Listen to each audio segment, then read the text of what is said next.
என் இனிய உணர்வே. கதையின் தொடர்ச்சி. தன்னைச் சுற்றிலும் ஒரு சுவர் எழும்பிக் கொண்டு விட்டது போன்ற பிரமையில் அவள் அழுகையை அடக்கிக் கொண்டு மெல்ல நிமிர்ந்தாள். அவர்கள் மூவரும் பிணத்தைக் கிழித்துத் தின்னும் ஓநாய்கள் போல மரகதத்தின் படுக்கை அருகே நின்று கொண்டிருப்பதைக் கண்டு பகீர் என்ற உணர்வில் தவித்துப் போனாள். என்ன அத்தை செய்யணும் சொல்லுங்கோ, மெல்லிய குரலில் திணறினாள். முதல்ல வீட்டு விளக்கை ஏத்திட்டு வா. இருட்டிக்கிட்டு வர்றது கூட உன் கண்களில் படலையா? மரகதம் அதட்டினாள்.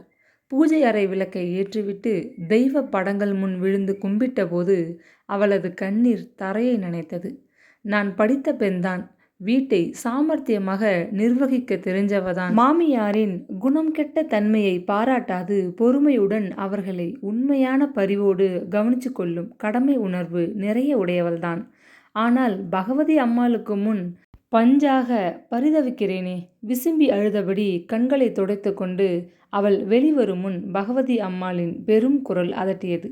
மற்ற விளக்கையெல்லாம் ஏற்றிவிட்டு விடுவிடுன்னு காரியங்களை கவனிக்க சொன்னாங்க.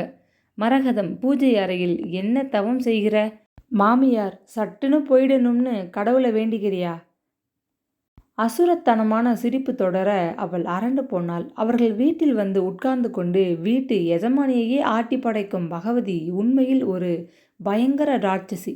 இவளிடம் பக்குவமாக நடந்து கொள்ளாவிட்டால் உணவில் ஏதாவது மருந்து போட்டு மரகத அம்மாளை கொன்று அந்த கொலை குற்றத்தை அவள் மேல் சுமத்த கொஞ்சமும் தயங்க மாட்டாள். உடம்பு முழுவதும் வியர்த்து கொட்ட பயத்தில் கால்கள் தள்ளாட மற்ற விளக்குகளை எரியவிட்டாள். பளிச்சென்று எங்கும் வெளிச்சம் பரவி கொண்டிருந்த போதிலும் அவளுக்கு இருள் மூழ்கி வழி தெரியாது தடுமாறும் ஒரு தவிப்பு.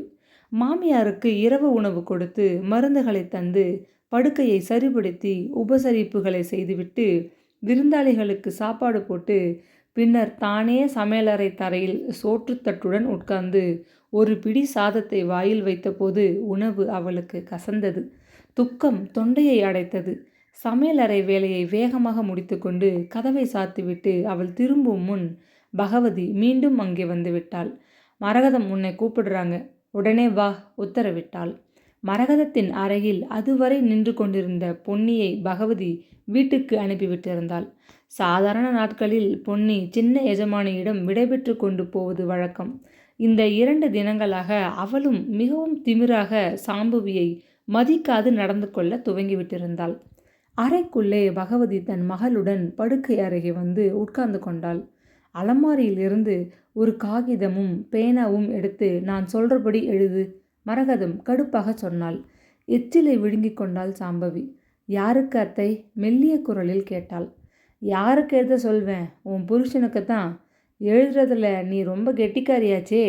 கடிதாசு எழுதியே என் பிள்ளையை மயக்கி கல்யாணம் செய்து கொண்டவளாச்சே. திடுக்கிட்டு முகம் வெளுத்து போய் நின்ற மருமகளை பார்த்து ஏளனமாக சிரித்தாள் மரகதம். தன் தலையணை அடியில் கட்டாக வைத்து கொண்டிருந்த பார்த்திபனது காதல் கடிதங்களை எடுத்து கோபத்துடன் அறையின் மூலையில் விட்டெறிந்தாள். தரையில் நாலாபுறமும் அவை சிதறி விழுந்தன. அவளது பெட்டிக்குள் பத்திரமாக வைத்திருந்த அந்த கடிதங்கள் எப்படி மாமியார் கைக்கு வந்தன? யார் எடுத்தது? திகைப்பும் கோபமும் தாங்காமல் பகவதி பக்கம் திரும்பினாள். நான் நினச்சேன், என்னதான் நீ சந்தேகிப்பட தெரியும். எனக்கு இந்த வீட்டில் வேற என்ன பட்டம் கிடைக்கும்? பகவதி உருமினாள். அவளையே முறைக்கிற? நேற்று காலை மின்விசை துண்டிப்பு ஏற்பட்டப்போ ரொம்ப புழுக்கமாக இருந்துச்சு. நான் இருக்கேன்னா செத்தேனான்னு பார்க்க நேரம் இல்லாமல் நீ அடுப்பாங்கரைக்குள்ளே புகுந்துக்கிட்டு இருக்க. தங்கவேலு இல்லாததினால் நான் தானே அத்தை சமைக்கணும். அதை வேற இடிச்சு காட்டுறியா? உன் பிறந்த வீட்டில் எத்தனை சமையலால் வச்சுக்கிட்டு வாழ்ந்தவ நீ? ஏதோ சாக்கு. 2 வாட்டி கூப்பிட்டு பார்த்தேன். நீ இந்த பக்கம் தலையை காட்டினால்தானே. குக்கர் சத்தத்தில் காது கேட்கல போல இருக்கு. பகவதி, நீ இவளுக்கு பரிய வேண்டாம். இவளுக்கு என் குரல் கேட்காது. ஆனால் பார்த்திபன் மாடி அறையில் தொண்டையை சிறுமிக்கிட்டா கூட போதும், டக்குன்னு போயிடுவா. சீறினாள் மரகதம். முகம் சிவந்து நெஞ்சு பதற உதட்டை கடித்து கொண்டு மௌனமாக மாமியாரை பார்த்தாள் சாம்பவி. நான் கத்துனது கேட்டு பாவம் பகவதி தோட்டத்தில் உலாத்திக்கிட்டு இருந்தவ ஓடி வந்தா. என்ன ஆச்சுன்னு கேட்டு பதறி போயிட்டா. இருக்காத பின்ன, அவ எனக்கு உறவுக்காரியாச்சே. ரத்த சம்பந்தம் இருக்குப்பார், அதனால துடிச்சு போயிட்டா. பகவதி கர்வமாக முகத்தை நிமிர்த்தி கொண்டாள். என்ன செய்துட்டேன் பெருசா புகழற மரகதம்? ஒரு சின்ன உபகாரம்தான் என்னை நல்லா முழிச்சுக்க வச்சுது என்கிற உண்மையை என் மருமகளுக்கு சொல்லியாகணுமே. அடுத்த அறை அலமாரியில் நான் உபயோகிக்கிற சந்தன விசிறி ஒரு தட்டில் இருக்கும். எடுத்துக்கிட்டு வான்னு பகவதியை அனுப்பினேன். உன் பெட்டி அருகே தரையில் ஒரு கட்டு காகிதம் தென்பட்டதாம். உங்க மருமக ஞாபகத்தை பாருங்க. பெட்டியிலிருந்து எடுத்ததை உள்ளே வைக்காம பூட்டி இருக்கான்னு என்கிட்ட கொண்டு வந்து கொடுத்தா. பொய், சுத்த பொய் என்று கத்த வேண்டும் போல ஆவேசம் ஆத்திரத்தில் சாம்பவி ஆடிப்போனாள். அவள் வேலையாக இருந்த சமயம் பகவதி அவளது பெட்டியில் பணம் ஏதாவது கிடைக்குமா என்று குடைந்திருக்கிறாள். கடிதங்களை பார்த்ததும் அந்த குரூரமான யோசனை வந்திருக்கு. மரகதத்திடம் காட்டி அதை பற்றி கேலி செய்து பேச அவைகளை வாரி கொண்டு வந்து தந்திருக்கிறாள். எத்தனை அயோக்கியத்தனம்! சினம் தாங்காது அவளது நெஞ்சு வெடித்து விடும் போல விம்மியது. அந்த கடிதாசிகளில் சிலதை எனக்கு வாசித்து காட்ட சொன்னேன். அப்போதான் எனக்கு தெரிஞ்சது நீ பலே ஆளுதான். என் மகன் காதல் பித்து தலைக்கேறி உன்னை கட்டிக்கிறதாக கடிதம் மூலம் வாக்கு கொடுத்ததை நீ பத்திரமா வச்சுக்கொண்டு அவன் நழுவி விடாமல் கையில் போட்டுக்கொண்ட.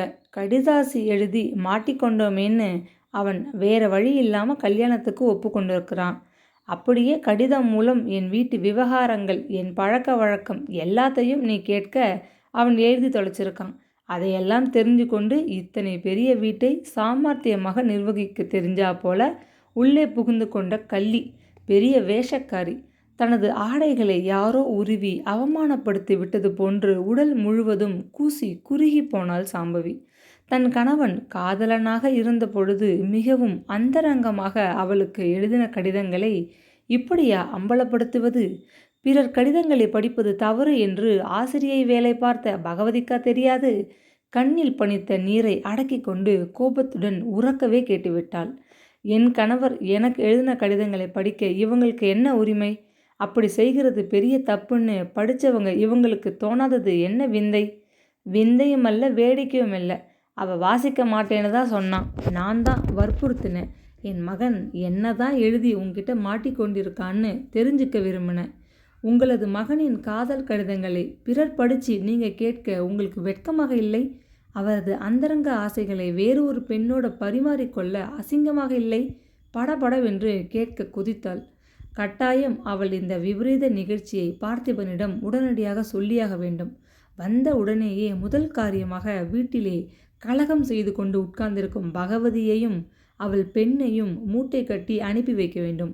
இல்லாவிடில் வெகு சீக்கிரம் அங்கு ஒரு கொலை விழுந்தாலும் ஆச்சரியப்படுவதற்கில்லை.